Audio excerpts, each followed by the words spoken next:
大家好，我係傅方穎。I'm from Canada, so my Cantonese really isn't that good, but I did want to say, 我15歲嗰陣時咧，我都有行街食飯，我都有做好多嘢。But what I also did was I developed a passion. I developed a passion for solar panels, and that's what I want to talk about here with you today. But this isn't really about me. This is about all of us as youth who are capable of doing something that is new and innovative and different. This is what our generation will be doing, and I want to talk to you today about how you can start making that happen. So you might be wondering, actually, Roseicollis Technologies is the name of my company. What's the name Roseicollis? Where does that come from? It's actually Latin for peach-colored lovebird, which is my favorite animal. So it all comes from different ideas that give me inspiration. But step one, right here, I want to ask you, what are you passionate about? 你鍾意做乜嘢? What gives you the driving force to wake up in the morning or go to class or finish your assignments or do something different and crazy that you've never done before? What gives you the motivation to do that? So for me, it's things like music, it's solar panels, of course, and it's things like rowing, pasun, and water filters. So these are things that give me motivation to wake up every morning. And I want you to just take a second right here and think of what drives you to wake up in the morning, because this is how you're going to find your solution to innovation is right here, thinking about your passion. So, step two, an innovation is a new idea. It doesn't necessarily mean it's an invention. It can be an idea, just something that you think you can use to bring a little bit of something different and something interesting to the world. So, it addresses a problem that's very simple. It hasn't been done before, and it helps you explore your passion. This third thing is critical. It's very important. And so there are so many different kinds of solutions out there. So one of my friends, we were all very young, but what we did was, one of my friends, he lived on a farm when he was young. And so what he did was he took recycled corn fibers that his family would throw out, and he turned them into a material that can be used as an environmentally friendly building material. So you can build houses with this stuff, and it's a lot more environmentally friendly. So this kind of solution, it comes from within. It comes from him. He thought of this on his own because of what he was exposed to every day. One of my other friends, he invented this thing called the Uno. It's basically a substitution for a motorcycle, and it's another way of environmentally friendly transportation. And so how did he get the idea? He was on a trip to China with his family in 2006, and he decided that he noticed the poor air quality, and he wanted to do something about it. So again, these are all things that he came up with. And so another thing, like I said, it doesn't always have to be an invention. So what one of my other friends did is he developed a text messaging program that allows students to receive test questions by text message. So instead of texting your friends all day, you can answer questions and study for the SATs. So these are all different ideas. He didn't invent anything new. He's just taking something that's currently there and making it better. So I'm going to talk to you a little bit about my story right now, and then we can see where we're going from here. There are three things that you really need to know about me. Number one, I like solar panels and I like birds. That's my passion. So there's my bird. His name's Kiwi. I call him Birdie at home because for the first 3 weeks where my sister and I got him, we couldn't figure out how to name him. So we called him Birdie. Two, I like to keep things simple. So I'm in engineering right now. I'm a sophomore at Princeton University in the United States. But that doesn't mean that I like complex math equations and whatnot. I like to keep things simple. And I really believe that if you want to innovate a technology that can suit everyone, it needs to be simple. Nothing complicated. Everybody, even a 3-year-old or a 90-year-old, has to be able to understand your technology and how to use it. And I think traditional engineering is boring. I don't want to sit in an office from 9 to 5 every day after I graduate using my engineering degree for something like that. I want to do something useful with my engineering degree, and I hope that hopefully today you will realize that there are many non-traditional careers that you can pursue out there. And so this is the logo of my company, and it combines all of my different passions together. And so how did I get started in this? At one point, when I was 15, like I said, I just walked around the street and ate rice and hung out with my friends too. I wasn't exactly a genius or anything, but you don't need to be a genius to come up with new ideas. So when I was 10 years old in that picture on the left there, I used to be really cute, but something happened, I don't know. But okay, so I started tinkering with solar cars.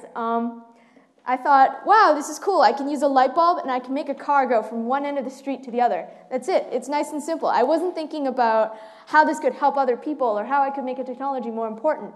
But there it was. There was that initial idea. And so every year from then, I competed in a science fair, and I learned more and more about solar technology, and I realized, hey, this is actually really cool. So in 2008, I got the chance to compete at an international science fair, and that was when I started to realize, after meeting so many international students, that there is a bigger world out there, and I need to go explore it. And so this is one of those many opportunities that I'm getting now to come to Hong Kong for the first time. My parents haven't been back to Asia for a very long time, so I don't know very much about the culture, and this is something that's really interesting to me, and I'm starting to realize that I love it here. And so what did I realize?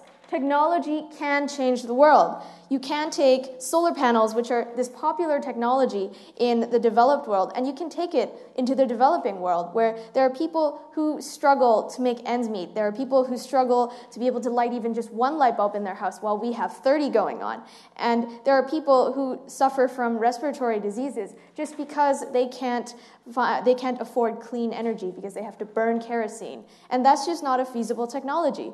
We need to find something that everyone can use, and it can be clean and safe and available for everyone. And so this is why we have a lot of technologies right now that are implementing solar panels just in local villages, and that's great and all, but here's the problem. There are 2 billion people on this planet without electricity. That's not acceptable. We have to change that. There are organizations currently that distribute these solar panels out there, but they just leave them flat on the roof. It's not optimized, and it's just sitting there. And there's so much more to this solar panel. There are traditional tracking systems that people have invented to try and come up with a solution to this problem. So they basically move the solar panel from east to west every day, and so that optimizes the solar panel by 40%. And so you're probably thinking, this sounds fantastic. That's great. How much does it cost? $600 US. That's ridiculous. Who can afford that? I can't afford that. I mean, can you see how complicated it is? I don't understand all the parts of that circuit. So how can you expect someone in Africa to be able to understand a circuit like that? We need a simpler solution. So what did I come up with? Why not try and develop a method of rotating the solar panel that doesn't use electricity? It doesn't have to cost $600 US. It can be much cheaper than that. We just need to find the right materials. And so first I started off on Google. I Googled everything. I came up with all sorts of crazy ideas. Some worked, some didn't. But then this is the prototype that I came up with. And so first you take bamboo, which is available locally in that village. And then you take bimetallic strips, which are recyclable, and also it promotes more environmentally friendly, sustainable technologies in that village. And then you come up with a tracking system that's practical, environmentally friendly, and cost-effective. This is $10. Sapman Megam. This much cheaper. I mean, can you imagine? All you need to do is spend $10, maybe once every 5 or 6 years, on a new tracking system. And that can optimize the performance of your solar panel by 40%. So in a village, when you only have 1 car battery or maybe 3 light bulbs, you can power 1 extra light bulb every day. So another child in your room can study at night, or you can be able to power more technologies that can help you farm. And so your lives will not be dictated by the sundown and sunrise. And so this is what's really critical, is we need to develop technologies everyone can use, and it will improve their lives so that they can work towards development. And so here's the theory of change for Roseicollis Technologies. It's very simple. Tracker plus partners and panel distributors, and then you get panels on tracker mounts, more electricity for a comparable price, and then you have improved health opportunities for many more people. And so if you think about it, if you spend more money on have on more solar panels, and then instead of buying that $600 tracker, you can have more solar panels for more people. And so basically, the business model is that we'd like to develop a microfinance system so that we can collaborate with different organizations that are distributing solar panels. So I don't want to deal with all the bureaucracy of establishing solar panels and whatnot. So what I'm going to do is I'm going to partner with someone who's already putting solar panels in the area and then be like, here, for just $10 more per panel, I can optimize the output of your panel by 40%. And so that's something that's critical. We need to work locally. We need to work with different people who are on the ground and make sure that this is a technology that they can use, they can understand, and that they can afford. And so I had that idea. Now, how did I make it happen? There was an organization called Ashoka's Youth Venture, and basically they had a campaign, they had a contest. They told students, come up with an invention or a new idea that you think can help the other 90% of the world that's in poverty. And then we will award you a prize. And so I competed in this competition. I found out about it on the internet, and I was like, okay, cool. So I'm going to start doing this, and I'm just going to see where it goes.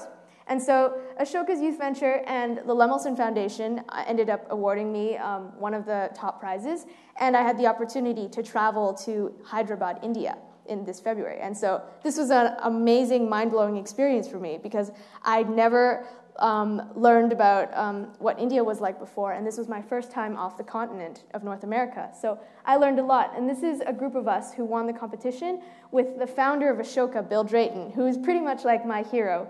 He's like the coolest guy ever. He's really chill, and I just learned so much from being there and learning from him. And so I had the opportunity, after being a freshman at Princeton, to work with a professor in the mechanical engineering department, which is my major.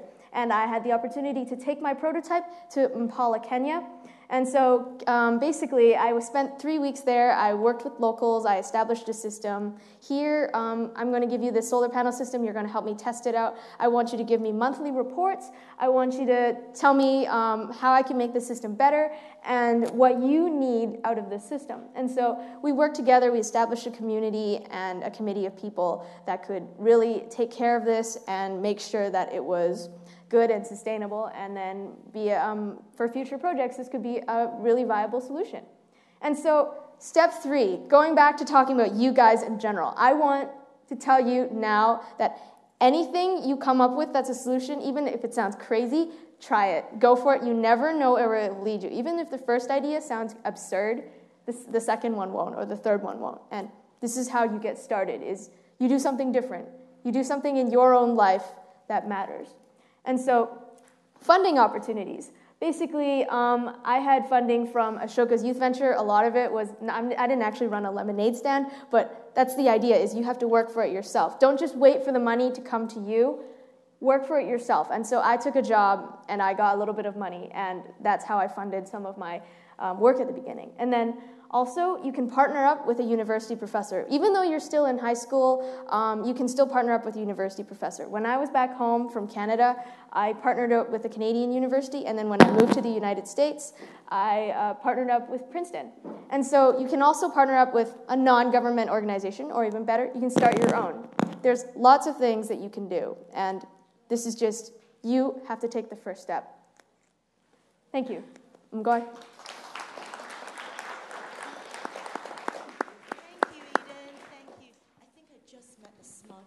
In the world. I would vote for you for the Prime Minister of Canada today. Today. Okay, 咁有冇人想有啲咩問題問下 Eden 啊？唔使怕醜啊。係喺度。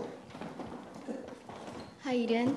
I'm wondering, do you see like developing countries being the driver, like the first users of these sustainable technologies as opposed to developed countries? Because, you know, they're like in here we have an infrastructure already, and it's not easy to make those changes. But it's like the first thing they're able to use. Definitely. I mean, I believe that in the developing world, they're so much more open to new ideas and trying new things. And I think really at this point, we need to optimize their technology first. We need to make sure everyone's on the same page, and then we can work towards using more solar on a wide basis. But at first, starting in the developing countries is where it's the way to go. And also, are you able to? Is your business is it able to profit at this point, or is it mostly not yet from funding? It's mostly from funding at this point, but hopefully next year I'd like to work in Tanzania where we are going to establish a microfinance model, and things are really picking up really fast, and it's great. But yeah, everything, you got to start small first, but yeah. Thank you. I really like your idea. Thank you. 有冇其他人？ Oh yeah, I'm Eric. Hi. And what do you think about if your ideas is copied by the others, and what are you going to do to protect your invention, or you don't mind to share with others like the Bluetooth technology like before? Yeah. Basically, I'm hoping in the developed world to get a patent, so then the patent will be hopefully global at some point. And then, so I don't want large corporations to steal my idea and make money off it, but I do want people who are in those little villages to be able to take the idea and be like, hey, this will make it better, and they can improve upon my idea, and they can use it and tell other people how to do it. As long as it's being used for a good cause, I'm really happy to share my idea. It's just I don't want a large corporation or someone else to steal it and do something bad with it. Yeah. Hi, I'm Annie. Thanks for Eden for your presentation. I really enjoyed it. Two questions. Firstly, I've also had some experience in the developing world, and I've come across one of the most challenging problems is that there's often a lot of bureaucracy, and sometimes there can be a lot of corruption on the ground. Mm-hmm. So how did you tackle that, or did you come across that with your partners in the developing world? And secondly, how did the local villages afford solar panel technology in the first place? Or was that mostly due to funding, and how do you hope to broaden that without funding? Thanks. So one of the reasons why I spent 3 weeks in Kenya, or I would have liked to spend longer, but I spent 3 weeks in Kenya because I really wanted to get to know the people I was going to work with directly. So right from the beginning, I met with this guy, I had lunch with this guy, and I made sure that he was someone I could trust, and that someone who valued the mission of Roseicollis Technologies as much as I did, and he was willing to help. And so by getting to know this man, and then we all formed a committee together, and we really got to know every one of those individuals on the committee together. I found it was easier to really get to know people that I could trust. And so this might not completely eliminate corruption for now, and I'm probably not going to be able to meet with people for 3 weeks before every project, but I'm hoping that once we establish ourselves as a more legitimate organization, people will take us seriously, and people will understand that this is something that's important, and it's not to be messed with. And in terms of, what was your second question? How can the villages afford solar? Oh, right. So basically the villages, half of it was paid for by the university grant that funded my project, but the other half, it was paid for from their own salaries. And so I worked in a village where in the daytime, a lot of the members of the village, they'll go to a research center, a biological research center, and help out with scientists there, so they get paid a fairly generous salary, and so it's more feasible for them to be able to afford a solar panel. And with a microfinance model, they're kind of paying it off month by month by month, and it works quite well.